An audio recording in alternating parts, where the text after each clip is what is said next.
Hello दोस्तों, तो आज है मंडे, तो एक बार फिर से मैं हाजिर हूँ 26 जुलाई 2021 के इंपॉर्टेंट इवेंट्स के साथ। आप कंप्लीट वीडियो ध्यान से देखें क्योंकि लास्ट में आपको 2 क्वेश्चंस के जवाब देने हैं।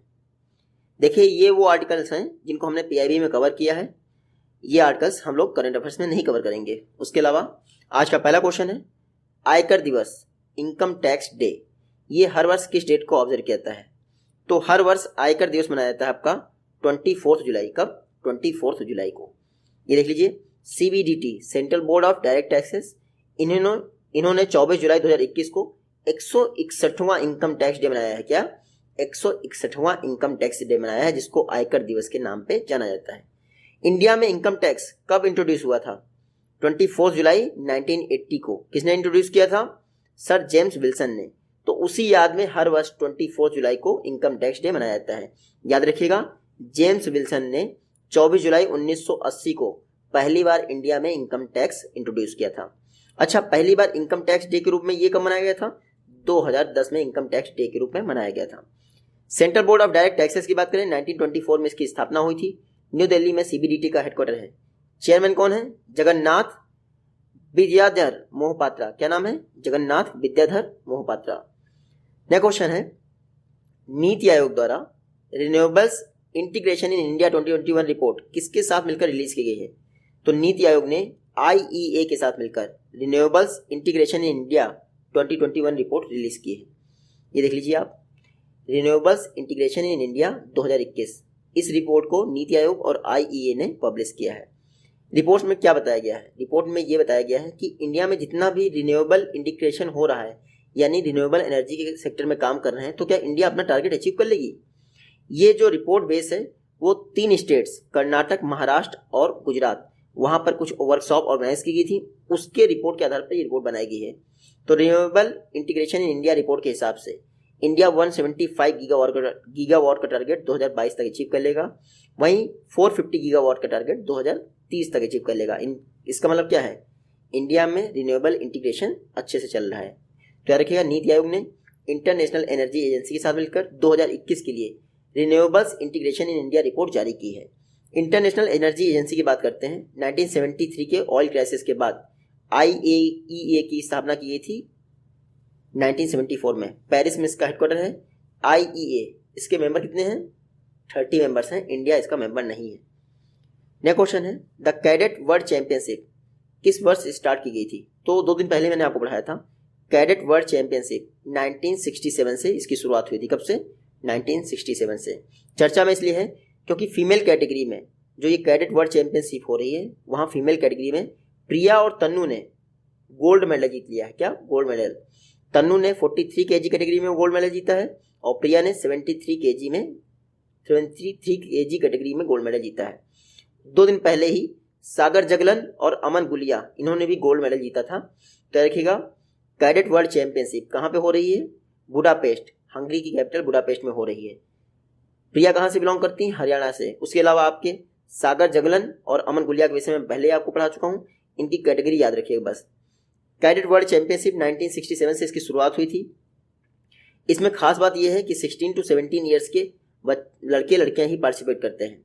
इस बार का एडिशन बुडापेस्ट, हंगरी में ऑर्गेनाइज किया जा रहा है, जबकि कैडेट वर्ल्ड चैंपियनशिप का नेक्स्ट एडिशन रोम, इटली में होगा 2022 में। तो ये फ्री स्टाइल कुर्सी की चैंपियनशिप है, बुडापेस्ट, हंगरी में ऑर्गेनाइज की गई है। नेक्स्ट क्वेश्चन है, कॉन्फेडरेशन ऑफ इंडियन इंडस्ट्री, इसकी स्थापना किस वर्ष हुई थी? तो आप सभी को पता है, 1895 को कॉन्फेडरेशन ऑफ इंडियन इंडस्ट्री की स्थापना हुई थी। चर्चा में क्यों है? क्योंकि इन्होंने एक स्टडी पब्लिश की है। स्टडी लिविंग स्टैंडर्ड पर आधारित है। इंडिया में जो एडल्ट्स उनके लिविंग स्टैंडर्ड पर यह स्टडी आधारित है। CII ने डैनोन इंडिया के साथ मिलकर यह स्टडी की है 2700 एडल्ट पर। 2700 एडल्ट्स पर यह स्टडी की गई है। इसमें बताया गया है कि 46.2% इंडियंस, इन्होंने कहा है कि हमें अच्छी क्वालिटी लाइफ नहीं मिलती है। कितने? 46.2% इंडियंस के पास क्वालिटी लाइफ अच्छी नहीं है। ये जो स्टडी की गई है 4 एस्पेक्ट्स पर की गई है, psychological health, physical health, environment और सोशल रिलेशनशिप। तो ये 4 पैरामीटर जो है, इन पर ये स्टडी की गई है कि इंडिया में जो लिविंग स्टैंडर्ड है एडल्ट्स का, खासकर वो कैसा है। कोलकाता में जो लिविंग स्टैंडर्ड है वो सबसे ज़्यादा बेकार है। वहाँ के 65% एडल्ट जो है हैप्पी नहीं रहते हैं अपनी पुअर क्वालिटी और लाइफ स्कोर से। Poor quality of life score 65% है वहाँ का। कॉन्फेडरेशन ऑफ इंडियन इंडस्ट्री की बात करें 1895 में स्थापना हुई थी, न्यू दिल्ली में हेडक्वार्टर है, टीवी नरेंद्रन इसके प्रेसिडेंट हैं। नेक्स्ट क्वेश्चन है, आरबीआई ने बैंकों को अलाउ किया है कि जो अदर बैंक्स के डायरेक्टर्स हैं उनको मैक्सिमम पर्सनल लोन कितना दिया सकता है। तो आरबीआई ने अब कह दिया है कि जो दूसरे बैंक के डायरेक्टर्स हैं उनको आप मैक्सिमम पर्सनल लोन दे सकते हैं 5 करोड़ तक। पहले लिमिट 25 लाख थी। ये देख लीजिए, आरबीआई ने हाल ही में अदर बैंक्स और रिलेटिव्स को लोन देने का कुछ क्राइटेरिया ईज कर दिया है। आरबीआई ने कहा है कि अगर आपकी बैंक के अलावा किसी और बैंक का डायरेक्टर है तो आप 5 करोड़ तक का उसको लोन दे सकते हैं। अच्छा बात है ना, आप एसबीआई के बैंक के डायरेक्टर को 5 करोड़ लोन दीजिए, एसबीआई वाला आपको दे देगा। यही चलता है इंडिया में। हालांकि आरबीआई ने ये कहा है कि आप अपने यहाँ के डायरेक्टर्स के रिलेटिव्स को भी लोन दे सकते हैं 5 करोड़, लेकिन पत्नियां नहीं होनी चाहिए रिलेटिव्स में। पहले ही लिमिट 25 लाख थी। आरबीआई की बात करें तो आरबीआई एक्ट 1934 में पास हुआ था। उसी के बाद 1 अप्रैल 1935 को आरबीआई की स्थापना कोलकाता में हुई थी। हिल्टन यंग कमीशन की सिफारिश पर यह सब हुआ था। बाकी आप पढ़ लीजिएगा। आरबीआई का हेडक्वार्टर पता ही है आपको, मुंबई में है। वर्तमान में 25th आरबीआई गवर्नर है Shaktikanta Das. First Indian RBI governor कौन थे? सीडी देशमुख। नेक्स्ट क्वेश्चन है, मीराबाई चानू, इन्होंने टोक्यो ओलंपिक 2020 में मेडल्स की शुरुआत कर दी है और पहली इंडियन है जिन्होंने टोक्यो ओलंपिक में कोई मेडल जीता है। क्या जीता है? Silver medal. ये कहाँ से बिलोंग करती हैं? मीराबाई चानू इंडियन रेसलर हैं। ये मणिपुर से बिलोंग करती हैं।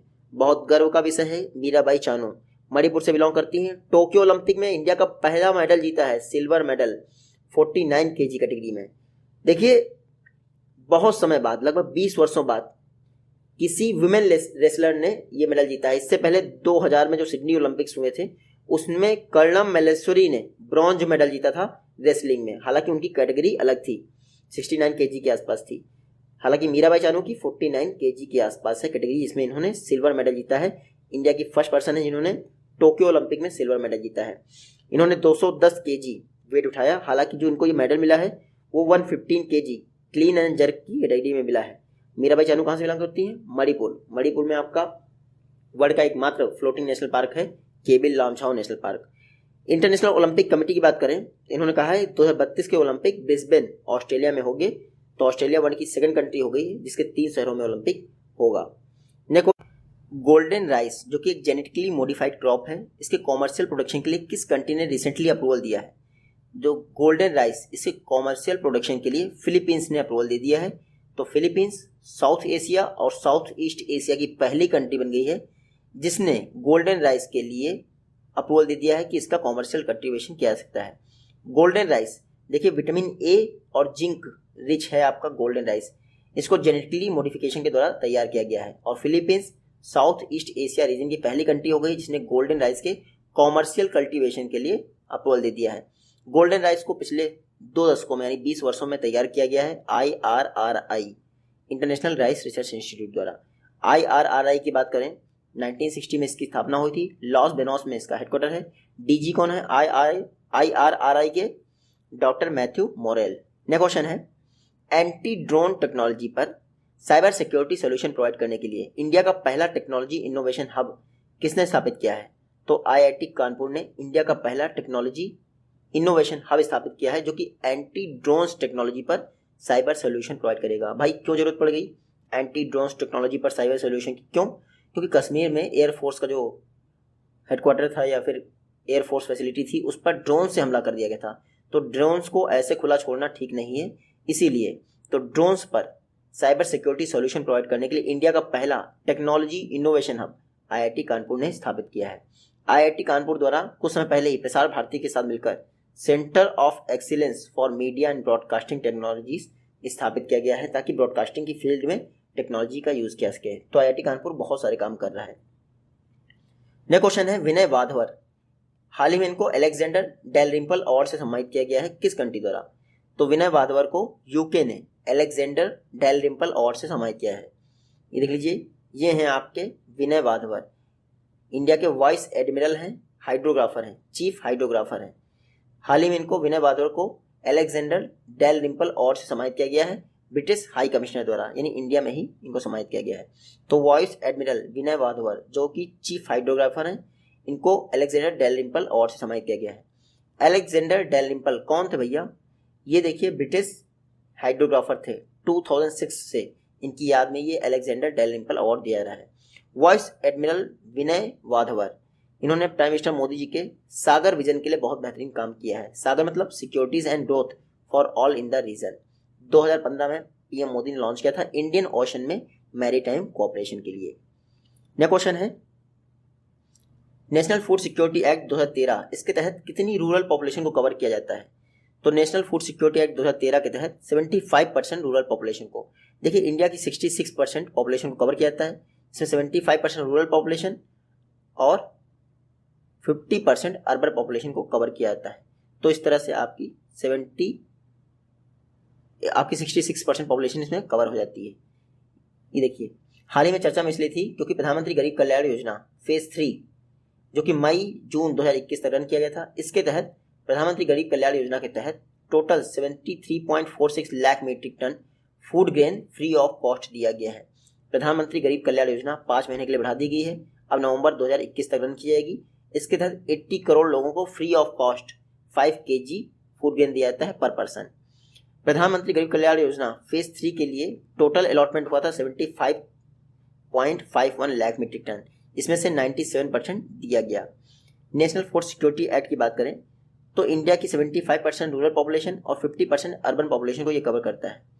इसमें 5 kg फूड ग्रेन दिया जाता है पर पर्सन पर मंथ, 3, 2, 1 रुपए के हिसाब से राइस, व्हीट और कोर्स ग्रेन। तो 3 रुपए में राइस, 2 रुपए में व्हीट और 1 रुपए पर केजी के हिसाब से कोर्स ग्रेन 5 kg पर पर्सन दिया जाता है नेशनल फूड सिक्योरिटी एक्ट के तहत।